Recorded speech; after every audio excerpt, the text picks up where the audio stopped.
Bonjour à toi cher spectateur, La Belle de Gaza de Yolande Zoberman. J'avoue que c'est un film qui m'intriguait énormément, déjà parce que je trouve l'affiche absolument superbe, mais au-delà de ça parce que j'avais beaucoup aimé M, le précédent long métrage documentaire de Yolande Zoberman,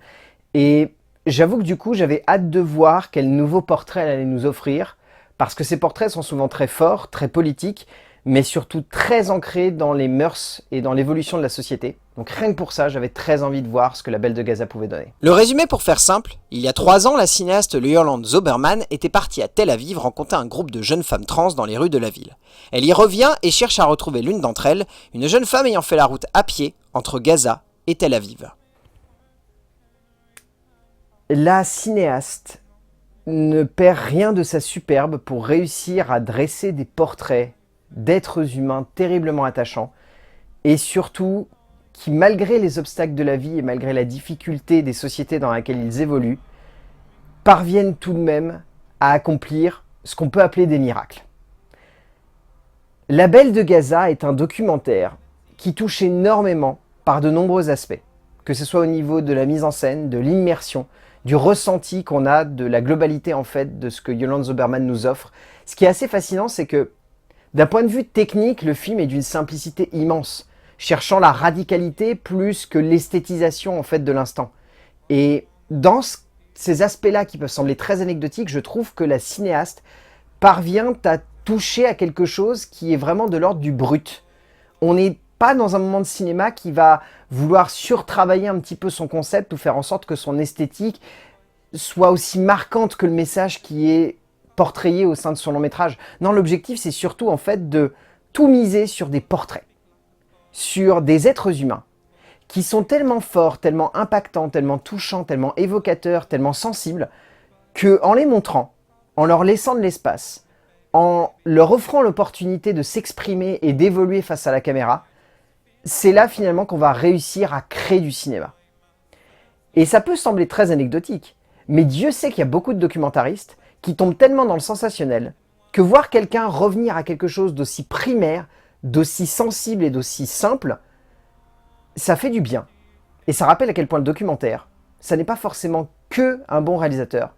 c'est aussi un bon sujet et des bons interprètes. Dresser un portrait d'une société en se concentrant sur un groupe bien spécifique de personnages, ou en couleur qui plus est un bon moyen de chercher à comprendre comment évolue notre monde, comment le regard des êtres humains change avec le temps et surtout, comment ces personnes font avancer les mentalités. Yolande Zoberman revient avec le portrait complexe et très attachant d'un groupe de femmes trans dans les rues de Tel Aviv, le temps d'une épopée nocturne où l'on découvre la complexité d'un changement d'identité dans un pays où cela reste difficile à faire accepter et où pourtant, de plus en plus de jeunes hommes finissent par accomplir le parcours d'une vie pour évoluer et changer. En termes de scénario et de mise en scène, la forme est assez simple puisque j'aime en fait que Yolande Zoberman ait eu cette petite idée de prendre le portrait d'une femme qui va servir de fil rouge tout du long du film et montrer à quel point une femme qui a terminé complètement sa transition, elle a beaucoup plus de facilité à s'assumer et surtout à avancer qu'une femme qui est en transition ou qui cherche à aller vers cette transition. Ce qui permet du coup de mettre en relief à quel point la société elle peut évoluer, et elle a une belle évolution, et en parallèle d'avoir donc cette recherche donc de cette Belle de Gaza qui aurait fait le chemin à pied entre Gaza et Tel Aviv. Ça permet en fait d'avoir un petit peu de mystère, d'avoir une certaine mise en tension, de montrer qu'il y a une petite évolution, de créer finalement un petit fil rouge et un fil dramatique, et d'avoir en plus du coup cette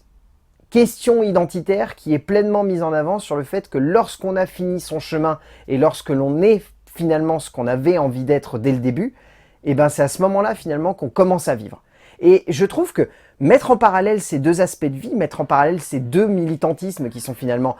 liés par la quête de l'identité, mais finalement qui sont opposés par le fait qu'il y en a un qui, de son côté, a réussi à aller à fond là-dedans, et de l'autre côté, et ben on est en plein dedans, donc du coup on milite au jour le jour et on essaye de faire valoir ses droits et on essaye de montrer qu'on n'est pas juste un objet mais qu'on est beaucoup plus. Et ben la mise en parallèle de ces deux militantismes, elle est très forte parce que du coup elle impacte frontalement le spectateur et elle nous embarque là-dedans. Et puis après, ben Ce qui est intéressant, c'est que Hans Zimmerman, comme je l'évoquais, elle a une mise en scène qui est très brute, qui est très frontale, qui est très directe. C'est une caméra qui va parfois pas réussir à faire pleinement la mise au point, mais pour autant, on se dit pas que c'est moche, on se dit pas que c'est laid, on se dit pas que ça n'arrive pas à impacter le spectateur. On se dit au contraire que c'est du vif, que c'est de l'instantané, que c'est en plus, je dirais pas de l'illégal, mais quand on voit à quel point les personnes trans sont traitées dans ces pays-là, on n'en est pas loin. Et on sent que c'est un peu brut et que du coup, par moments, c'est voilà, limite du cinéma guérilla. Mais finalement, c'est ce qui fait la force de ce documentaire. C'est ce côté très intense, très premier, très direct, très frontal qui fait que du coup, en tant que spectateur, on est pleinement investi dans cette histoire et on se laisse complètement embarquer parce qu'on se dit qu'il y a une crédibilité, il y a une intensité, il y a une spontanéité dans ce qui nous est montré qui nous impacte directement et qui fait qu'on est directement touché par ce qu'on voit. En basant totalement la construction de son récit autour de la recherche de cette jeune femme captée 3 ans plus tôt, la cinéaste cherche à créer une forme de mystère, tout en mettant en relief avant tout ces différentes femmes dans une narration qui ne s'éparpille jamais trop. On pourra avoir la sensation que par moments l'ensemble se répète au contraire, donnant ainsi l'impression que la narration n'évolue pas plus que cela et se contente d'avancer de portrait en portrait, mais ce n'est pas là-dedans que réside la force et la forme de ce documentaire. Zimmerman laisse la parole à celles qui en ont le plus besoin, faire de leurs mots un bon moyen de montrer l'évolution d'une époque, l'avancée d'un militantisme silencieux mais terriblement efficace, montrant que ces femmes, déterminées à avancer malgré les obstacles, sont fortes, sont attachantes et sont surtout, comme l'évoque le titre, belles. En termes de témoignages, je trouve toutes ces femmes impressionnantes. Vraiment. Que ce soit Taline, qui est aussi attachante que combative et impressionnante, que ce soit Daniel, que ce soit toutes ces femmes qu'elle rencontre au gré d'un parcours qui semble être d'une complexité et d'une densité absolument immense qu'on pourrait à peine soupçonner, mais qui donne tout ce qu'il faut en fait au spectateur pour réussir à cerner à quel point ce combat, c'est pas juste parfois qu'il faut être militant, c'est tout le temps qu'il faut l'être. Et elles arrivent très bien à faire ressortir ça. Et je trouve également que Yolande Zoberman leur laisse beaucoup de liberté. Elle est quasiment jamais présente, on entend vaguement sa voix 2-3 fois ou la voix de ses interprètes, mais pas tant.